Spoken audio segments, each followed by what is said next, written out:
Okay, we are majorly shifting gears here at a topic that has grabbed the headlines around Missoula since Tuesday, where a very dramatic presentation at the University of Montana. President Royce Engstrom was in front of about 300 employees, professors, students, and several overflow rooms in the University Center, announcing some pretty drastic budget cuts, staff cuts, cuts of faculty, of support staff, in order to meet the reduced enrollment that has seemed to become, quote, the new normal, end quote.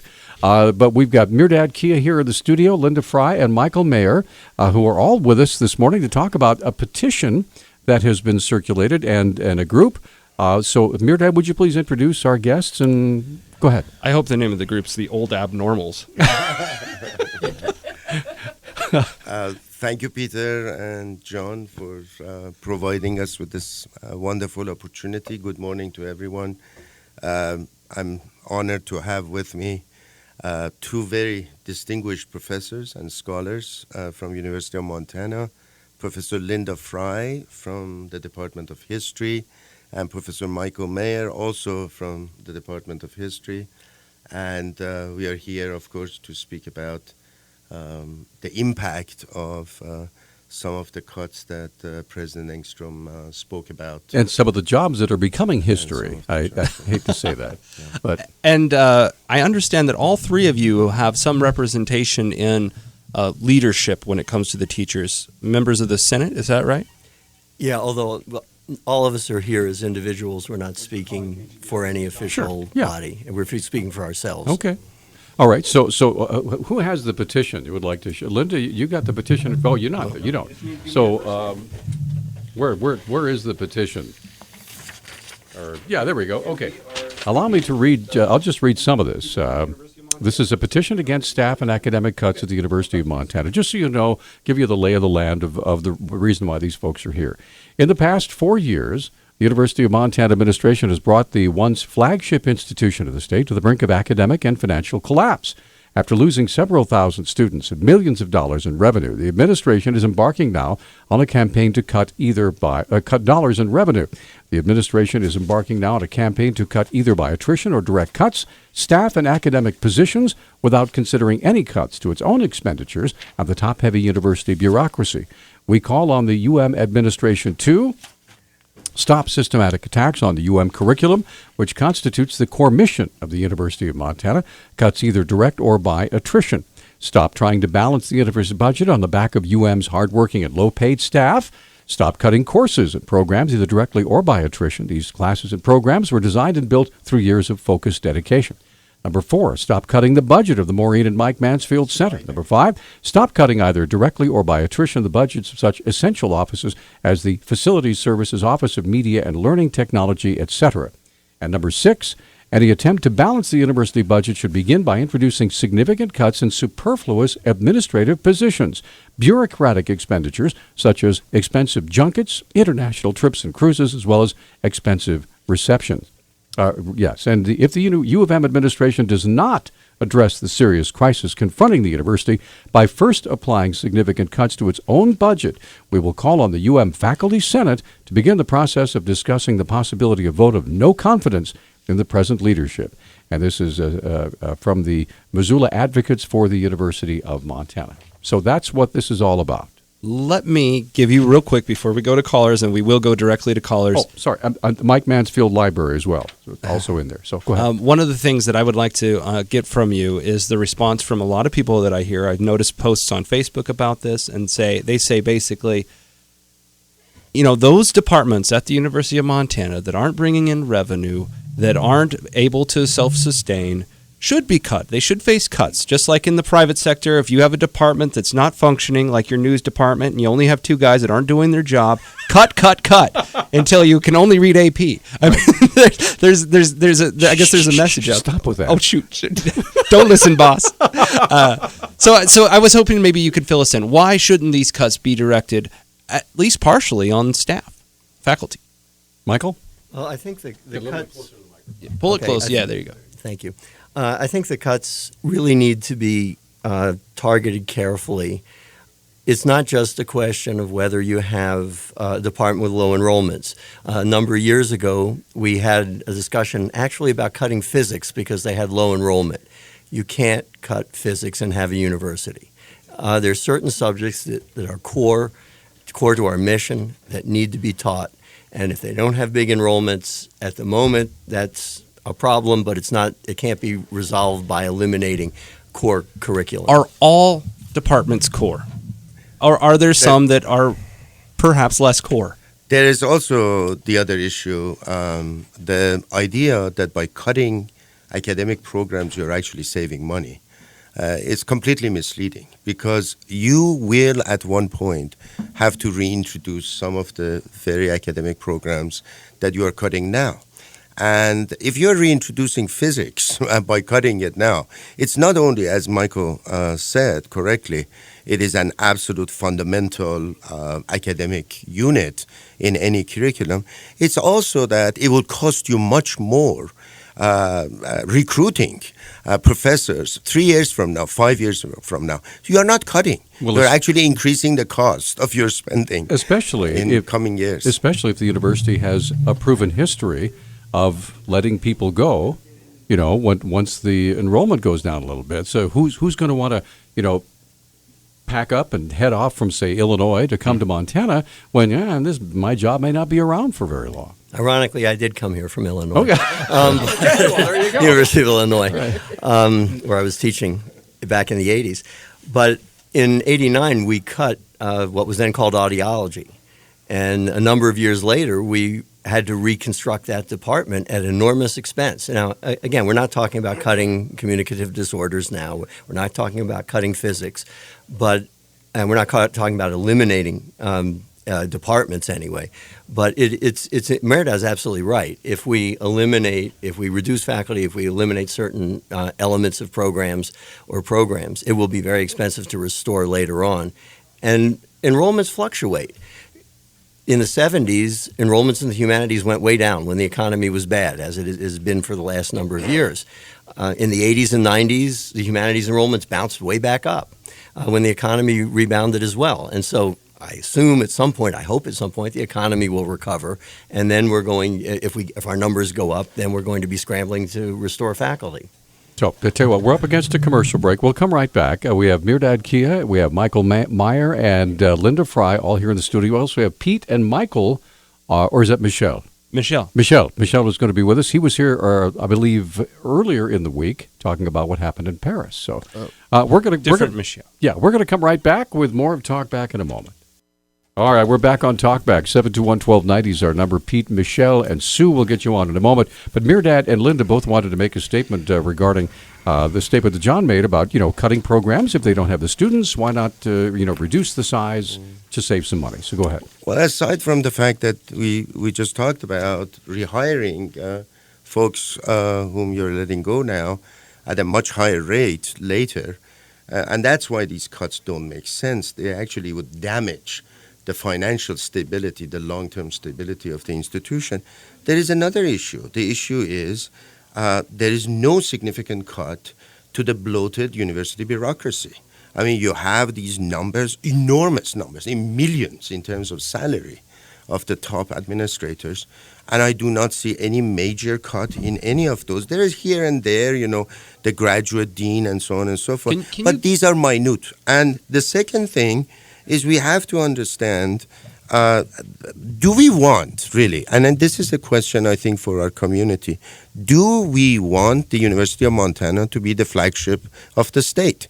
And if we want this university to be the flagship of the state, it has to have very strong humanities program, it has to have very strong social sciences program, it has to have very strong hard sciences program, as well as the other professional schools.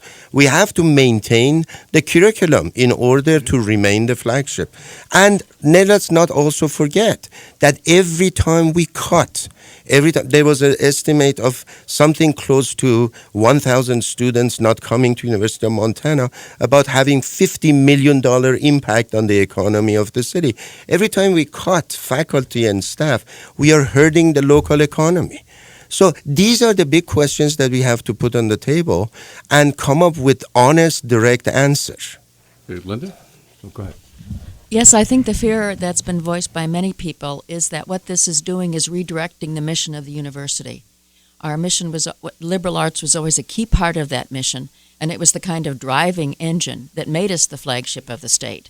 And so now many feel that we're kind of either the caboose or we're thrown on the tracks, one or the other. And neither one of those is a very good alternative. And I think once that happens, it's hard to rebuild that. They've talked, President Engstrom has said, we are the key, and it's integral to the mission of the university. But in fact, the talk does not align with the reality of where the cuts are. Okay, let's get to the phones. Folks have been waiting to visit. Pete, you are on Talkback with our guests. Go ahead. Good morning. Nice to hear from all of you, and you're right on. I had 3 brief comments.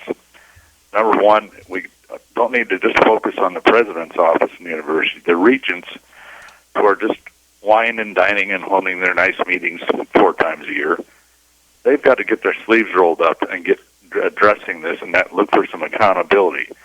Over 2 years ago, they should have called in administrators and said, okay, these are objectives, these are criteria. Give us a plan on how you're going to reach this and start evaluating it every 4 or 5 months. This could have been prevented with proactive action. Second of all, what happened to the marketing plan that we were all touted 2 years ago about the out-of-state firm that was going to correct our enrollment? That was a joke from day one. We just need to do what worked before. Well, Pete, here's an interesting aside. During the speech, President Engstrom announced a new vice president position of someone who's actually going to be in charge of, building enrollment. Yeah, and in the past, that used to be President Dennison was in charge of making sure we had enrollment. We got to stop delegating and start getting in the trenches. And over 2 years ago, this could have been starting to be addressed instead of letting it come to a head. And it should have been evaluated. And the excuses about now there's more kids interested in engineering and stuff, if I kept hearing those excuses, Montana State's Engineering College would now be 4 times bigger than it was 4 years ago. And I'm sorry, they haven't built a new building. So. Right. All right, Pete, thanks for the call. Michelle, go ahead, John. Yeah. No, we'll get Michelle on in We'll just a talk to moment. Michelle. Well, what I wanted to do is that they brought in this sheet Right. full of what the administrators make. So I'll just tease it right now. We'll talk to Michelle while I answer the phone. Okay. But I think you might be shocked to hear how much these people make. In Montana, the pine cone tax does not abide at the University of Montana. So, Michelle, go ahead. Welcome back, sir. You mean Michelle? Me? Michelle, Okay. yes, sir. You're on. Please go ahead. First, very quickly, this is interesting. This discussion, which is happening right now, has never happened on campus. That should be, everybody should know. There was never an in-depth discussion of what's going on at the university. Second, if one wants to play the devil's advocate, okay, university is a business. Remember, what would a business do when the CEO, after 5 years, comes up with negative 5 years of constant decline for a business? Who is going to be fired first? The CEO. Second, people are very sensitive to that, and I want my colleague to address that. It seems to me that the University of Montana is using the Missoula College to outsource itself, not in China, not in India, but here on campus. They are pitting the Missoula College as far as salaries and programs in competition with the main university. So jobs are being outsourced, like in English and math, and there's other ways. It could have been possible to have a joint venture between Missoula College, skill-based education, and the liberal arts humanities by fusing them together. Like, instead of we have too many philosophers and we're not enough welders, we could have, Montana could lead the way, welders, health practitioners, cooks, etc., with a liberal arts education. Why not? Why Montanans don't deserve the best? It's possible if you have a vision, and that didn't happen. All right. Thank you. Michelle, thank you for your call. We're going to take a quick break. We'll come right back. I know our panel here has some answers to that as well. And the lines keep ringing. We're going to come right back with more of Talk Back in a moment. Oh, yeah. 721-1290 is our number. Thanks for joining us on Talkback. Our guests in studio, Mirdad Kia, Michael Meyer, and Linda Fry from the University of Montana, all professors in the history department. And John, you have some numbers, so you probably better be sitting down. So first, these are the numbers of what the administration at the University of Montana makes. Before I read these, can someone tell me how you know this? Is it public knowledge? You guys got it? Okay. Public information. This is legit. Okay. Right. By the end of the show, I will have transcribed this and put it on our website so you can see it for yourself. Also, if you want to go to our Facebook page or our website, if you click on my picture, you'll be able to find the story I did yesterday with the petition that they're passing around about these issues that Peter read at the beginning of the show, and I recommend you at least see what their position is. But here are some of the salaries. Royce Engstrom, $303,145 as president. Perry Brown, provost, $201,000, $243,000 on top of that. Nathan Lindsay, associate provost, $140,000. There's an open position for $99,140. Peter, I'll take it. Raise your hand. C. Sellier, $65,014. Jay Lane, $36,152. Total operation expenditure, $684,409. We're not done yet. That's just part. Scott Wittenberg, vice president for research and development, $193,924. Jay Fanguy, UM's Director of Technology Transfer and Montech President, $102,807. Judy Friedenberg, Executive Director of Federal Relations and Research, $105,795. Total for these three administrators, $399,508. Let's combine those two. You're over $1 million with less than 10, I believe, total administrators. Peggy Kaur, Vice President for Integrated Communications. Something Peter could do. $154,196. Mario Schultzky, $105,057. Palmer, $34,658. Peter couldn't do that job. But You don't think you could do communications? I don't know, guys. Do you think that Peter, who talks to 30,000 people every day, could do communications? Okay, go ahead. All right. University Relations, C. Shimek, $57,911. Jay Sauer, $40,698. A. Lewis, $35,127. B. Roy, $34,281. All right, we're going through the whole list here. By the time you get to the bottom of just like your internal communications relations, you've got $403,115. Administration and Finance Department, I'm not going to read them all, $572,594. Student Affairs, $329,530. There's a lot of people in both of these groups. Davidson Honors College, $206,604. Athletic Department, $2,620,984. Catch a football. Don't read a book. Office of Student Success. They read books, too. Do they? Go ahead. All right. I know. Peter's a football guy. Careful. I know. I'm pushing his buttons.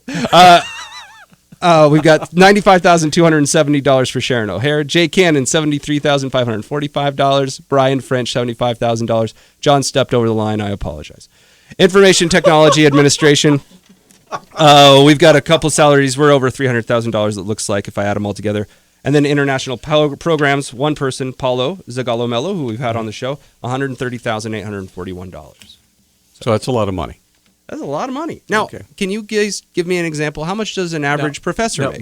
May I throw something in here? Sure. I visited with Peggy Kaur. Or actually, no, it was Kevin McCrae with the. He's the deputy commissioner of higher education. Talked about salaries because Waded Cruzado is getting a $500,000 addition to her to try to keep her on for another 5 years after her current time runs out. And they're planning on offering the same thing to President Royce Engstrom, just to keep things fair. Now, that's not, legally mandated by statute. That's just what they plan to do. All right.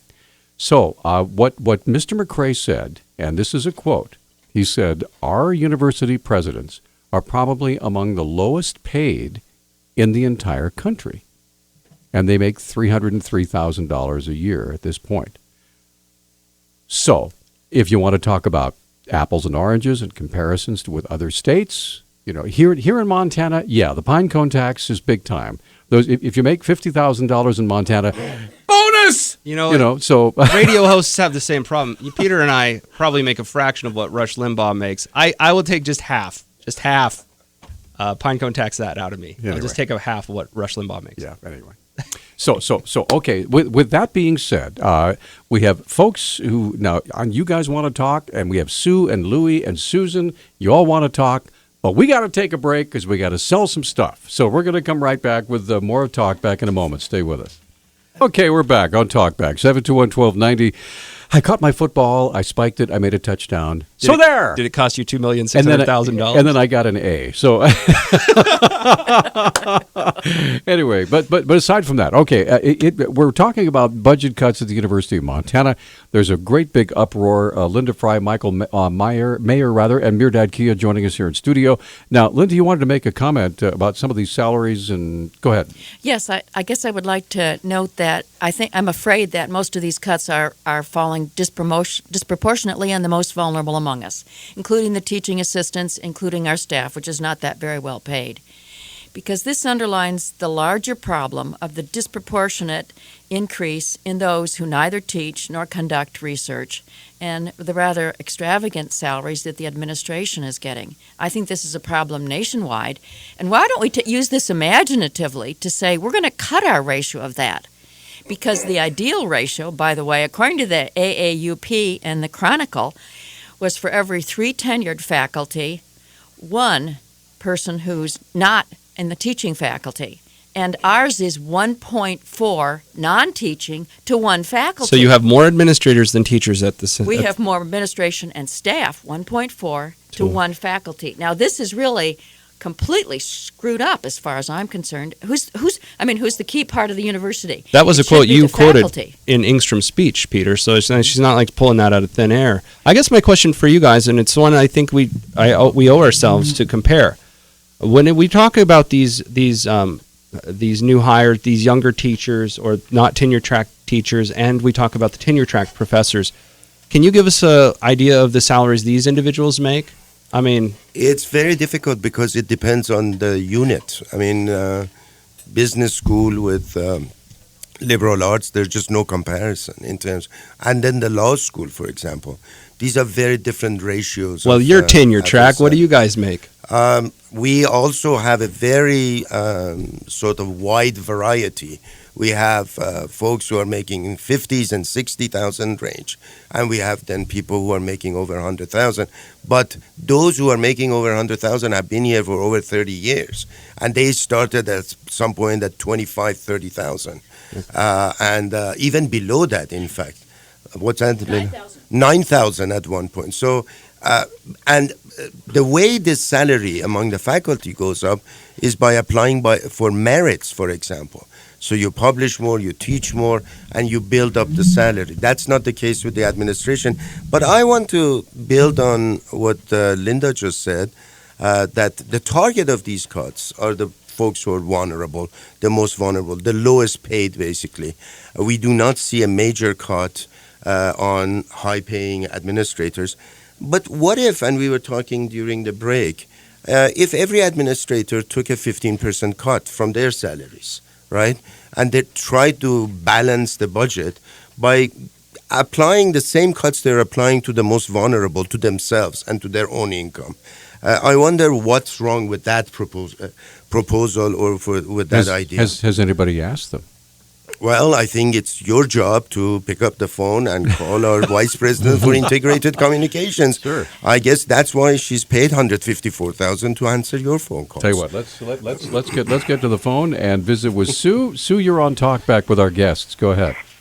Good morning. Well, I'm on the other side of this. I have 2 college-age students, and one of them is at the university, and the other one is being recruited. And the question I have in admissions is, why would they send a cardboard tube of photos of Missoula and the wonderful amenities that we have here? Why would they send a cardboard tube in the mail with pictures of glossy, wonderful pictures of Missoula to Missoula students? It boggles my mind because that is so expensive And my daughter already knows how beautiful Missoula is.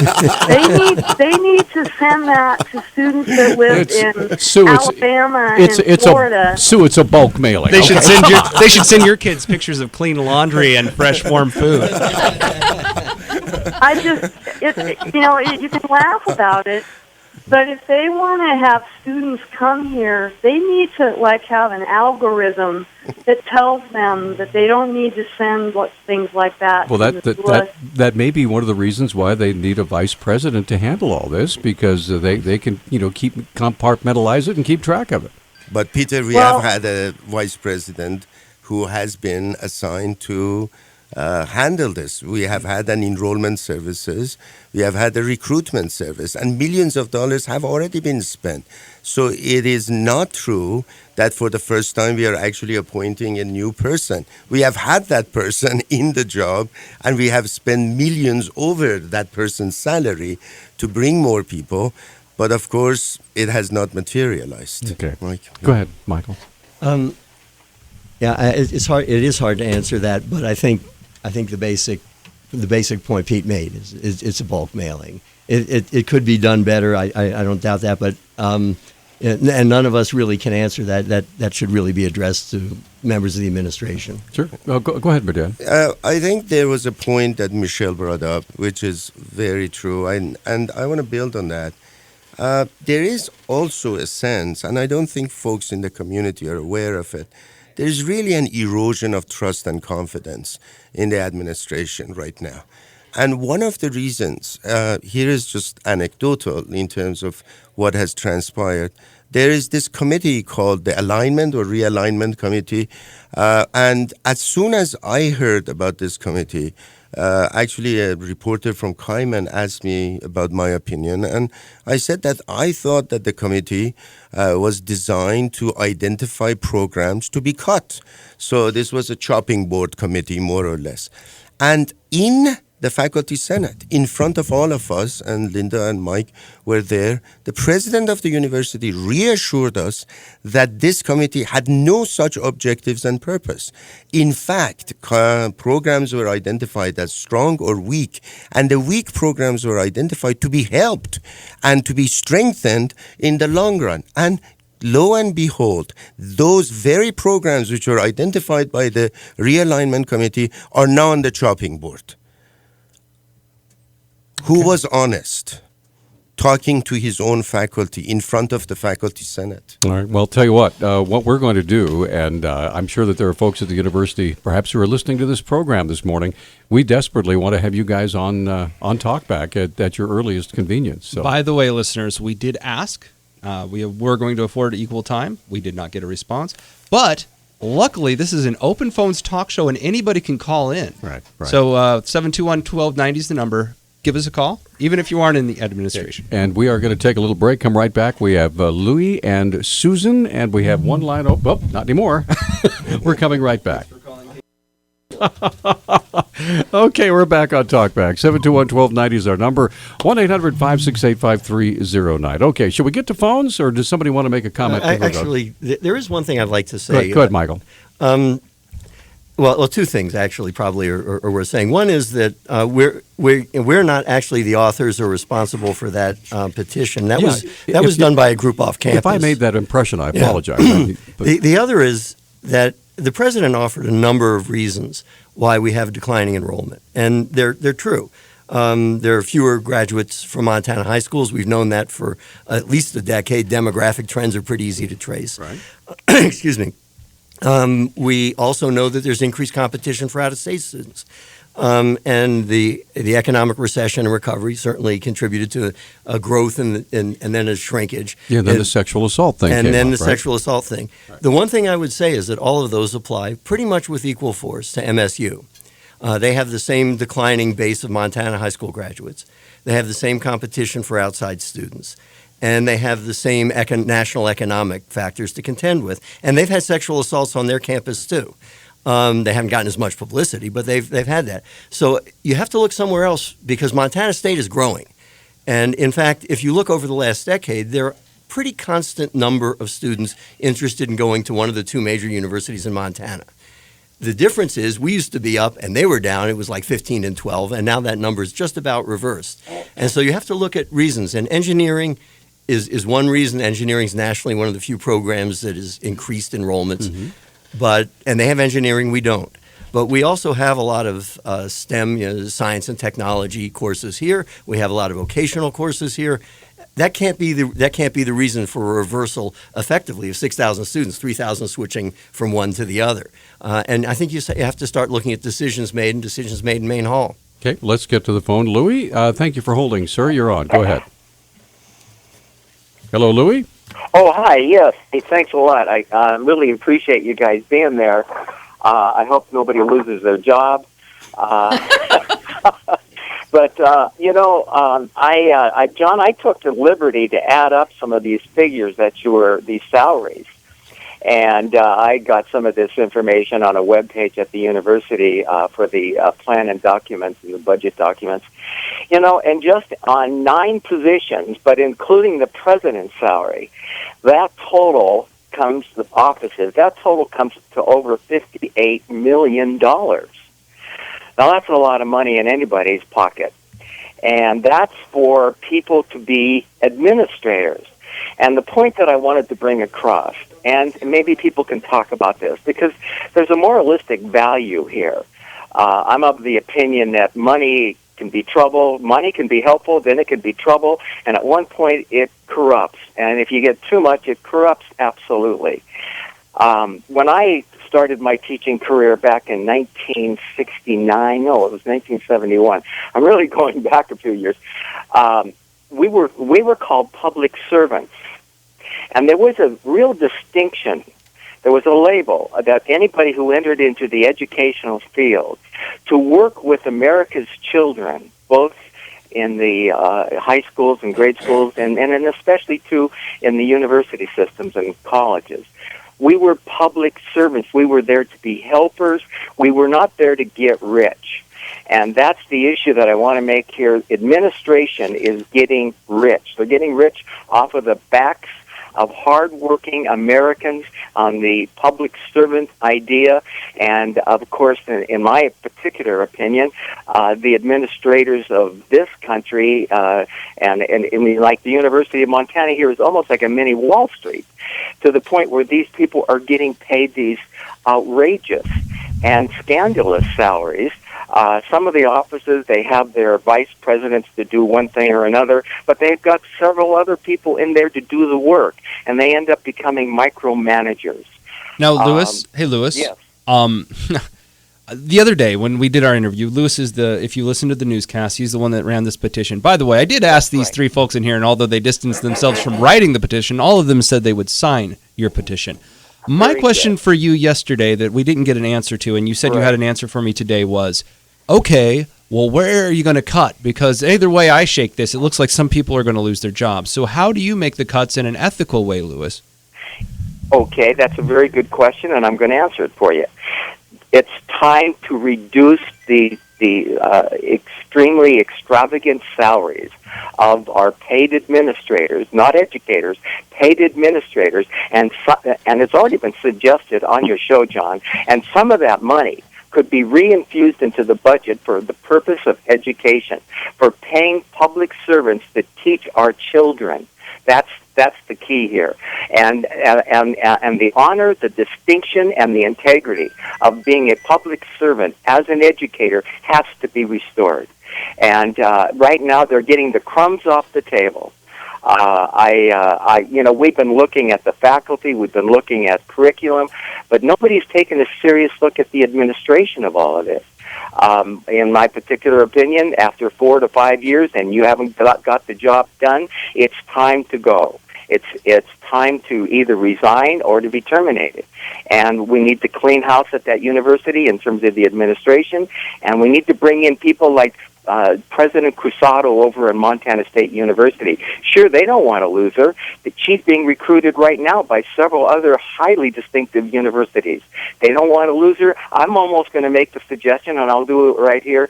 We need a chancellor, perhaps, a chancellor like President Cruzado, to not only take care of Montana State, but the University of Montana. And a chancellor's position could do that. There's all kinds of ways to solve this problem. And I just thank you very much for having the guts and the bravado to hold conversations like this, because they need to be had. Well, Louis, I thank you for your call. I will say the University of Montana is a major part of Missoula, not just its economy, but its culture and its society, the whole bit. So this is important to everyone. 721-1290, and we have one line open, surprisingly enough. So if there's an administrator out there, we'd love to have you call 721-1290. We're going to come right back after this 1 minute timeout. Okay, thanks for joining us on Talkback. 721-1290 is our number. Only about 7 minutes left in the program. So I would like to reiterate my apology, my dig at the sports department either. It's actually juvenile C-squad bench guy nerd stuff from high school that I said that. And I do understand the math here. The athletic department at the University of Montana actually brings more money in than they spend on it. So that's not good money after bad, in my opinion. all right, let's get to the phones, because that's what we do here. Susan, you're on Talkback. Go ahead. Well, I'm going to probably say something that isn't too popular with the people who are guests on your show. Okay. But I paid, and my children who paid for their tuition paid for college degrees at the University of Montana that were essentially worthless. They were in history and political science. They are one student who graduated in 2003 with a degree in political science, works as a waiter. He wouldn't have had to obviously gotten a college degree to do that. He makes a lot of money in Washington, D.C., but unfortunately, he discovered very quickly that a degree in political science is a worthless degree. And the University of Montana has a lot of liberal arts programs that students go into, I personally think, because they are considered easier than the sciences. I also had two children that graduated from MSU, and when I compare the curriculum that they had, theirs was a tougher curriculum. They were given classes. What did they study? What did they study, Susan? They studied science. The one child graduated in geology. The other graduated in business management. We have both those here. Okay, I know, but they had a tougher curriculum. Okay, go ahead. And I'm just saying that part of the problem, and I agree with some of your other callers, that we are administratively heavy, but I think the liberal arts emphasis is not practical in today's workforce. And I know that some of your professors that are here are in history. And history is wonderful, and I have a father. All three are, yeah. And my father was a history professor. But I really think that what we're dealing with are impractical college degrees. I think people need to recognize that they need to go into something more practical. Susan, I'm running really short of time. I got to get some more calls in. Bye. Thank you very much. Jody, you're on Talkback. Hi, go ahead. Yeah, I just want to make a comment about Engstrom. I found it really interesting that he made this announcement right before Thanksgiving, and then the next day he takes off on a cruise for 2 weeks. And that makes me question his Actually, leadership. I think he's in Bozeman for the Board of Regents meeting, actually. Well, I heard he went on a cruise, so I question. Okay. I have pretty good insight on that, and all right. Well, let's just say I know where he is today. Okay, well, I know he's going on a cruise, and I find it really interesting, and that makes me question his leadership. Okay, well, thanks for the call. Appreciate that. So go ahead. Linda, go ahead. Yes, I'd like to respond to Susan's comment about the inutility of history, since the three history professors are sitting here. Because, of course, I don't know if this is good or bad, but most of the people that work for the state government have history degrees and or political science degrees and have done fairly well with themselves. But I'd make another point that history teaches, by the way, how to think critically, write well. And I think that's an important trait for anyone, not just a historian. And I just have a quick quote from The Economist, of all people. Now, this is a British financial magazine, and listen to what they say. you'll learn more about leadership from reading Thucydides' Hymn to Pericles than you will from leadership experts. And you'll learn more about doing business in China from reading Confucius than by listening to cultural consultants.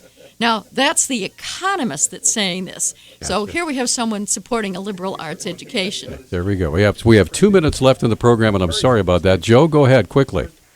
Oh, I would like to recommend that if anyone hasn't seen the documentary called Ivory Towers, which describes the higher education in the United States in a very factual, historical way.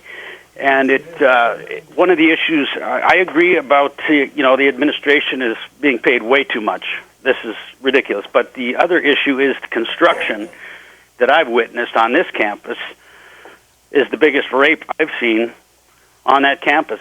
But, you got overhead to heat those buildings and manage these buildings now and whatever.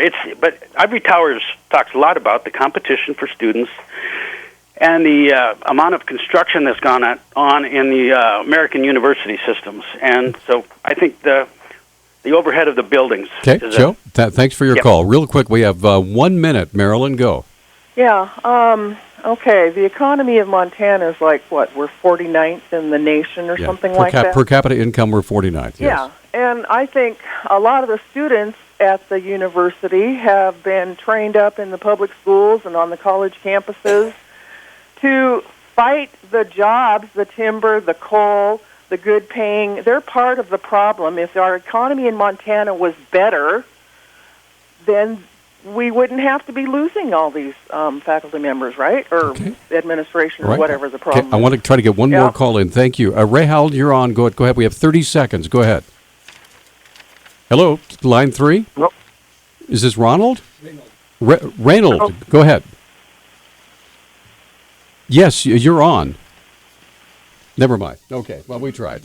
Okay. So we have less than a minute. So go ahead, Joe. I had a good question. Yeah. Do you know if the salary numbers that I'm typing up for our listeners, do they include packages for when they are done, retirement packages, health insurance, that sort of thing? That's just straight salary. The answer is no. That's just straight salary. Okay.